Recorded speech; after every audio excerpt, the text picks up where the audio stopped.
그리스도인은 세상에서 외국인이고 나그네다 라는 부분을 지난주에 되새겼습니다. 외국인이고 나그네다 라는 의미는 세상에서, 땅에서 시민권을 가진 자가 아니다 라는 의미이고, 시민권을 가지지 않았기 때문에 우리는 땅에 속한 자, 땅의 시민으로서의 권리와 이익을 누리지 못한다라는 것을 되새겼죠. 그래서 그리스도인들은 사실 예수님이 먼저 받으신 것처럼 세상에서 소외와 미움과 고난과 핍박을 받게 됩니다. 그런데도 그리스도인들이 은혜 가운데 있는 것은, 하나님은 그런 시련을 통해서 믿음을 단련하시고 본 적 없는 예수님을 더욱 사랑하게 해주시고, 보이지 않는 예수님을 더욱 바라보게 해주셔서 그분이 여기 계시다, 나와 함께 하신다라는 그것을 누리게 해주시며, 그렇게 주님과 동행하는 은혜를 누리면서 주님 다시 오실 때에 구원과 칭찬과 영광과 존귀를 가져다 주실 것을 온전히 소망하게 됩니다. 그래서 그리스도인들은 현실 자체에 만족스러운 것이 아니라 주님의 돌보심에 위로를 얻고, 또 그분 다시 오실 때 우리에게 가져다 주실 그 약속에 대한 소망 때문에 힘을 얻고 기뻐하고 즐거워할 수가 있게 되는 거죠. 근데 우리의 실상 삶은 어떠합니까? 그리스도 안에서 이런 은혜가 있는데 실제 삶에서 우리는 은혜를 누리는 것이 온전치 못할 때가 많이 있죠. 그리스도 안에서, 즉 그리스도인들에게 베풀어 주신 이 은혜는 지난주에 살펴본 것처럼 구약에 있는 선지자들도 부러워하고 심지어 하늘에 있는 천사들도 부러워하는 은혜인데, 우리는 그 은혜를 받았음에도 불구하고 누림은 받은 것만큼 누리지 못하는 경우들이 많이 있습니다. 오늘 우리가 읽은 본문은 우리가 그리스도 안에서 받은 은혜에 대한 설명 다음에 이제 결론적으로 그러므로 하면서 사도 베드로가 교회에게 주는 권면입니다. 우리가 받은 것은 실제는 이러한데 누림은 그러지 못하니까 받은 만큼 누릴 수 있도록 어떻게 해야 되는지 결론적으로 교회에게 주는 권면이죠. 그리스도 안에서 받은 은혜를 온전히 누리려면 어떻게 해야 되느냐? 첫 번째가 마음의 허리를 동이라는 것입니다. 여러분, 마음은 허리가 있어요, 없어요? 마음은 허리가 없습니다. 근데 마음의 허리를 동이라라는 의미는 무슨 의미일까요? 마음, 즉 영적으로 준비태세를 갖추라라는 의미입니다. 여러분, 예수님 당시, 초대교회 당시 중동 지역 이 유대인들의 옷은 목부터 발목까지 통으로 된 천입니다. 그렇기 때문에 이동할 때 천천히 움직일 때야 상관이 없지만 조금 빨리, 더군다나 달리기와 같이 좀 뛰어가려면 매우 불편합니다. 그래서 이 허리를 동인다라고 할 때 발목까지 가는 그 천을 좀 걷어 올리고 흘러내리지 않도록 허리 부분에서 그것을 쌓아매는 것이 허리를 동이는 겁니다. 달리기를 하든 또 어떤 일을 하든 잘 할 수 있도록, 활발하게 할 수 있도록 준비하는 시작이 허리를 동이는 겁니다. 우리도 사실 요즘은 옷이 상의와 하의가 다 나뉘어져 있지만, 예를 들면 옷이 좀 편안하게 입었던 옷일 때 활발히 움직여야 되는 경우, 더군다나 경주를 해야 되는 경우는 어떻게 해요? 허리를 이렇게 졸라매죠. 옷이 흘러내리지 않게. 그래서 오히려 달리는데 방해되지 않게 달리기를 하기 전에 허리를 졸라맵니다. 그런데 꼭 옷만 그런 게 아니라 그런 준비 자세를 말하는 거죠. 여러분, 영적인 삶은 경주로도 비유될 때가 있고 싸움으로, 전투로 비유될 때도 있습니다. 그러면 이 경주로 비유될 때로 생각을 해보면 여러분 경주를 시작할 때 준비하는 거는 뭐가 있을까요? 경주할 때 이제 경주를 해야 돼요. 그럼 여러분 어떤 준비를 하세요?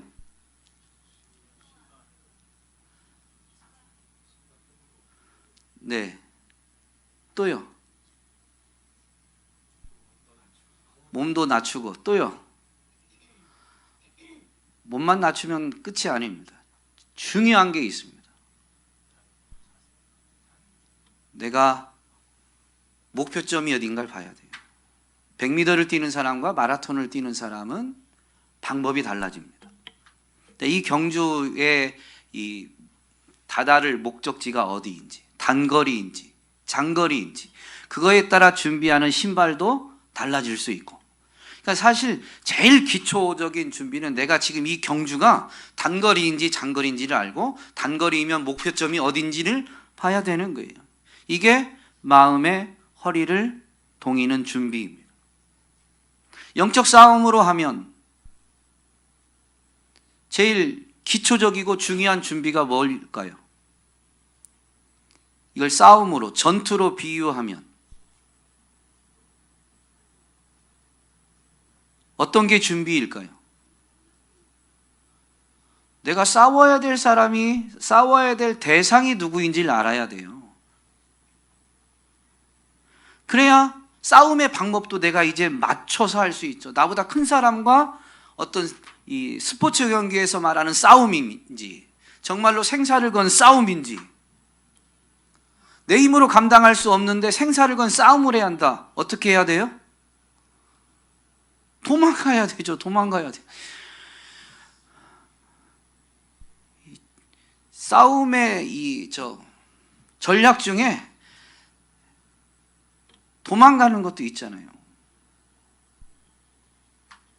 그러니까 그런 걸 가늠하려면 제일 중요한 준비가 뭐냐면 내가 싸워야 될 대상이 누군가라는 것을 아는 거예요. 그럼 이렇게 마음의 허리를 동이는 게 준비하는 건데요. 경주든 전투든 제일 중요한 준비는 결국 이 어디까지 달려야 되는지, 어느 쪽으로 달려야 되는지, 또는 누구와 싸워야 되는지인데, 여러분 이런 준비는 뭘로 할 수 있을까요? 즉 우리는 허리를 동일 때 무엇으로 허리를 동여야 될까요? 마음의 허리. 영적으로 준비 태세를 갖추는 때 무엇으로 허리를 동여야 돼요? 진리로 동여야 됩니다.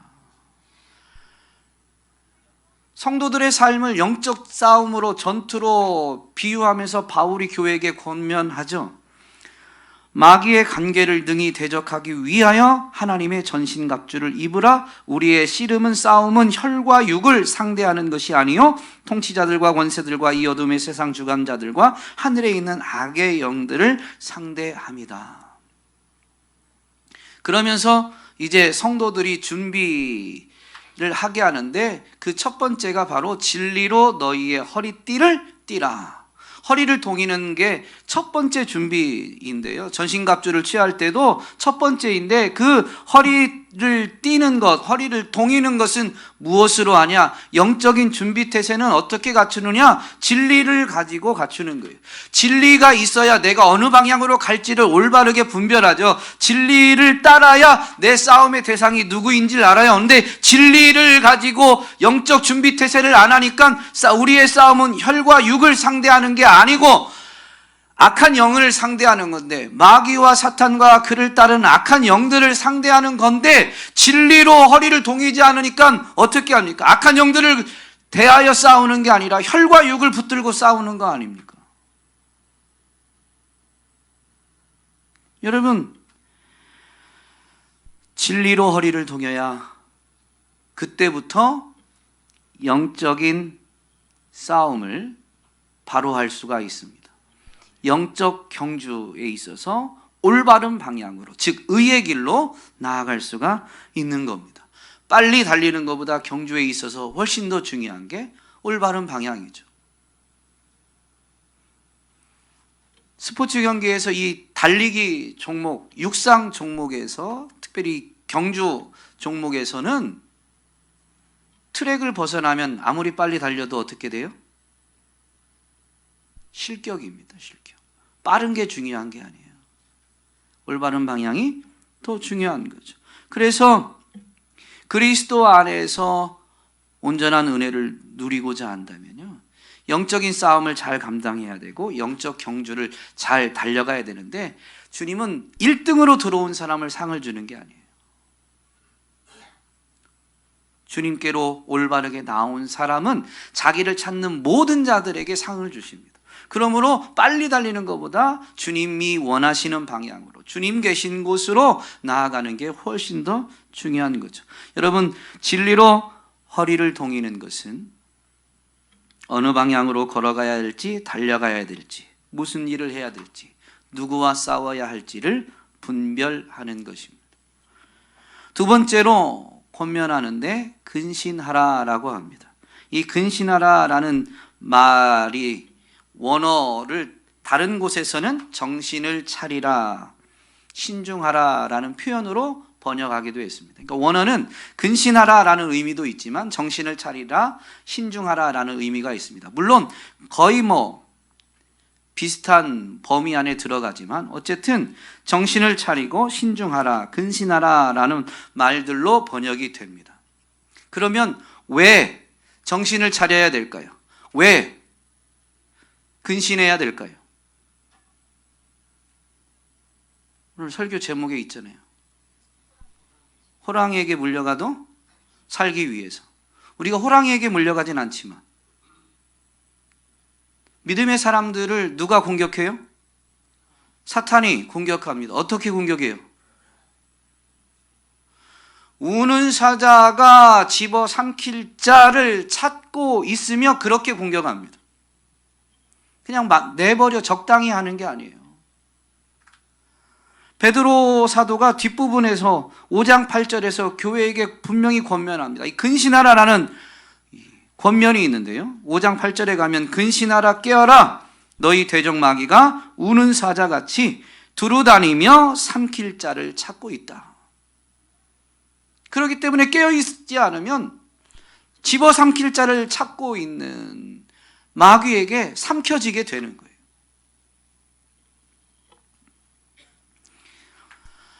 여러분, 마귀는 지금도 이렇게 활발하게 활동하고 있는데 오늘 우리가 정신 차리지 않으면 마귀에게 삼켜지게 됩니다. 마귀의 먹이가 되는 거죠. 여러분, 마귀에게 삼켜진다, 마귀의 먹이가 된다라는 건 무슨 의미일까요? 마귀가 삼켰어요. 그럼 마귀에게 우리가 소화돼요? 마귀에게 삼켜졌다, 마귀의 먹이가 되었다 라는 것은 마귀가 하는 일을 그대로 따라한다라는 겁니다. 여러분, 마귀는 무슨 일을 할까요? 죄 짓는 일을 합니다. 여러분, 죄를 져야 된다고 생각해요? 죄 짓지 말아야 된다고 생각해요? 그리스도 안에 있는 사람들 중에 나 죄 짓고 살겠다라고 하는 사람 없어요. 왜냐하면 예수님의 속죄는 영원하니까 나 영원히 속죄받았어, 나 이제부터 죄 짓고 살 거야, 그런 사람 아무도 없어요. 대속의 은혜에 감사하면서 나 같은 자가 뭐라고, 하나님이신 그분이 직접 사람의 몸을 입고 나를 대신해서 죽어주셨습니까? 내가 이제라도 주님을 위해 살겠습니다. 이제라도 죄와 상관없이, 죄와 피 흘리기까지 싸우며 거룩하게 신실하게 살겠습니다 라고 결단하지, 죄 지으며 살겠다라고 결단하는 사람이 아무도 없어요. 그런데도 마귀에게 삼켜지면 결단한 대로 사는 게 아니라 죄 짓고 사는 거죠. 여러분, 예수 믿는다라고 해서 이제부터는 마귀에게 삼켜지지 않는다라고 안주하지 마세요. 예수님의 제자들 중에 마귀, 사탄이라고 불려진 자가 있어요. 누구예요? 누구예요? 유다가 아니고 베드로예요. 처음에 답을 잘 하셨는데. 가룟 유다가 아닙니다. 베드로가 예수님을 따라다니죠. 12제자 중에서도 특별히 또 더 사랑받고 더 예수님 가까이 했던 그 3명의 제자 중에 한 명이에요. 그 베드로가 가이사랴 빌립보에서 예수님이 사람들이 나를 누구라고 하는지, 예수님이 이제 너희는 나를 누구라고 하는지 질문하시죠. 그때 베드로가 위대한 신앙 고백을 합니다. 주는 그리스도시요 살아계신 하나님의 아들입니다. 베드로의 답변이 얼마나 예수님을 기쁘시게 해드렸는지 예수님이 베드로를 칭찬하시죠. 바요나 시몬아, 너 복이 있구나. 그런데 이것을 너에게 알게 해준 것은 사람이 아니라 하늘에 계신 내 아버지이시다.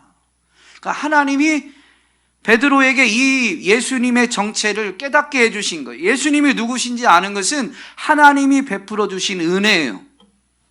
베드로의 지식이 그동안 예수님과 함께하면서 베드로가 가진 경험이 예수님이 누구이신지를 알게 한 게 아니라 그런 과정을 통해서 하나님이 알게 해주셨다는 거죠. 그러면서 복이 있다고 하면서 내가 너에게 천국 열쇠를 주겠다라고 하십니다.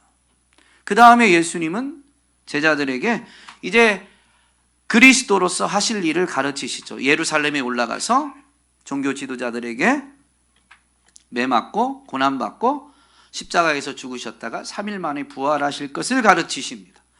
근데 예수님이 이렇게 고난받고 죽으시고 부활할 걸 말씀하시자 베드로가 또 앞장서서 이야기합니다. 선생님, 도대체 뭔 소리 하는 겁니까? 이런 일이 절대로 일어나면 안 됩니다. 선생님에게는 이런 일이 있을 수 없습니다. 라고 큰 소리로 거의 선생님을, 즉 예수님을 꾸짖듯이 만류했습니다. 여러분, 베드로의 행동이 잘못됐어요? 너무 성경에 대해서 이제 익숙해 있으니까 잘못됐다고 대답을 해야 되겠는데 뒷얘기를 얘기하지 않는 이상은 여기까지 얘기하면 베드로의 행동이 잘못됐다고 말하기가 어렵습니다.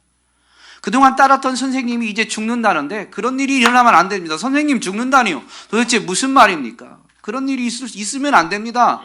라고 말할 수밖에 없죠. 그 말이 잘못된 게 아니에요.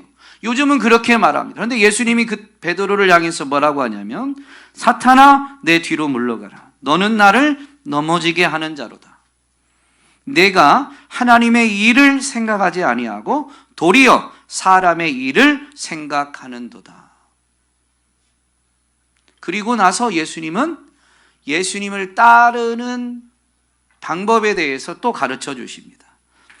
이에 예수께서 제자들에게 이르시되 누구든지 나를 따라오려거든 자기를 부인하고 자기 십자가를 지고 나를 따를 것이니라. 제자된 입장에서 내 생각에는 예수님이, 선생님이 이런 죽음을 당한다는 것, 억울한 죽음을 당한다는 건 일어나서는 안 되는 일이죠. 우리 편에서, 내 입장에서입니다. 예수님은 그리스도시고 하나님의 아들입니다.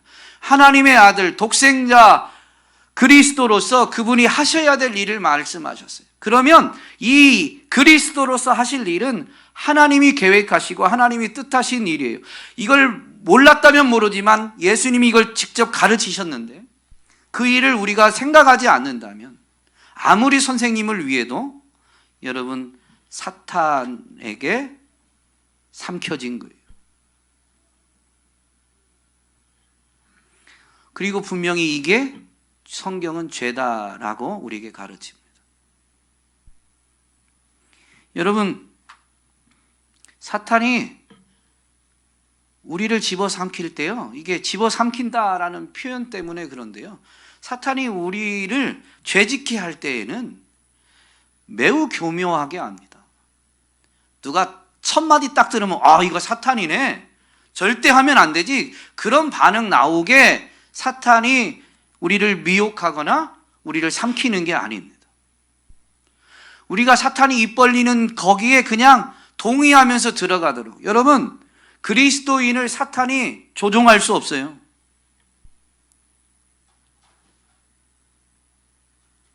그리스도인들을 사탄이 조종할 수 없어요. 사탄은 그리스도인들에게 언제,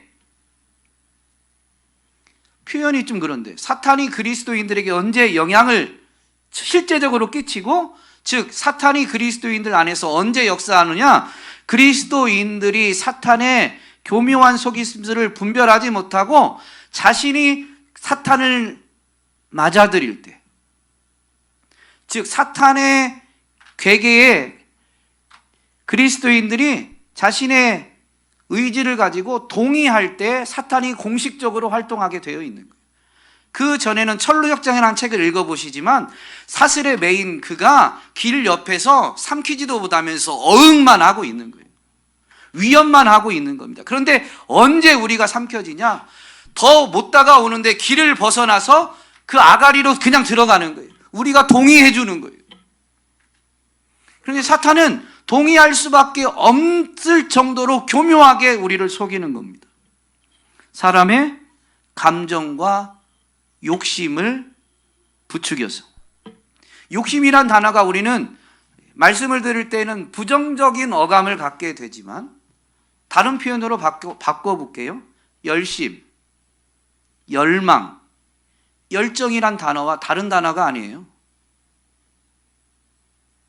사탄이 우리를 미혹할 때에는요, 열정과 열심을 자극해서 미혹하는 겁니다. 여러분, 세상에서 성공하고 싶어요? 실패자로 살고 싶어요? 부자가 되고 싶어요? 지질이 궁상 떨고 싶어요? 믿음이 좋은 사람도 부자 되고 싶고 성공하고 싶어요. 믿음이 좋은 사람은 그런 마음이 없는 게 아닙니다. 그런데 그런 원함, 열망, 또 그걸 위해서 열심히 하고자 하는 그것만 생각하게 사탄이 미혹하는 거예요. 그러려고 하는데도 불구하고 하나님의 일을 생각할 때 내가 내 열심으로 부자가 되려고, 내가 내 열망으로 성공하려고 하던 부분이 하나님의 일을 생각할 때 계속 그 일을 고수하기 어려운 경우는 내려놓는 거죠. 그게 믿음입니다. 근데 사탄은 하나님의 일은 생각지 못하게 하는 거예요. 야, 세상에서 성공해서도 나중에 선교하고 하는데 헌금도 많이 하고 하면 되지. 또 그런 마음이 왜 나빠? 그렇게도 미혹할 수 있습니다. 지금 하나님의 일과 내가 성공하고 내가 부자가 되고자 하는 마음이 있을 때 하나님의 일을 아예 생각하고 살지 않는다. 여러분, 우리는 그리스도 안에 거한다라고 확신하기 어렵죠. 사탄은 매우 교묘하게 합니다. 그 미혹에 우리가 넘어가게 하기 위해서 사탄이 우리의 감정과 욕심을 부추기기 전에 먼저 하는 일이 있어요. 그게 뭘까요? 여러분, 허리, 혀가 꼬이죠? 아까 마음의 허리를 동이는 준비태세를 갖추는 그 방법이 뭐라고 그랬어요? 뭘로 허리를 동이는 거예요? 진리를. 진리가 없으면 분별이 안 돼요. 사탄이 우리를 교묘히 속이기 전에 하는 게 뭐냐면 말씀을 빼앗는 거예요. 말씀을 빼앗는다는 것은 여러분, 말씀을 아예 못 듣게 하거나, 예배 시간에 왔는데요,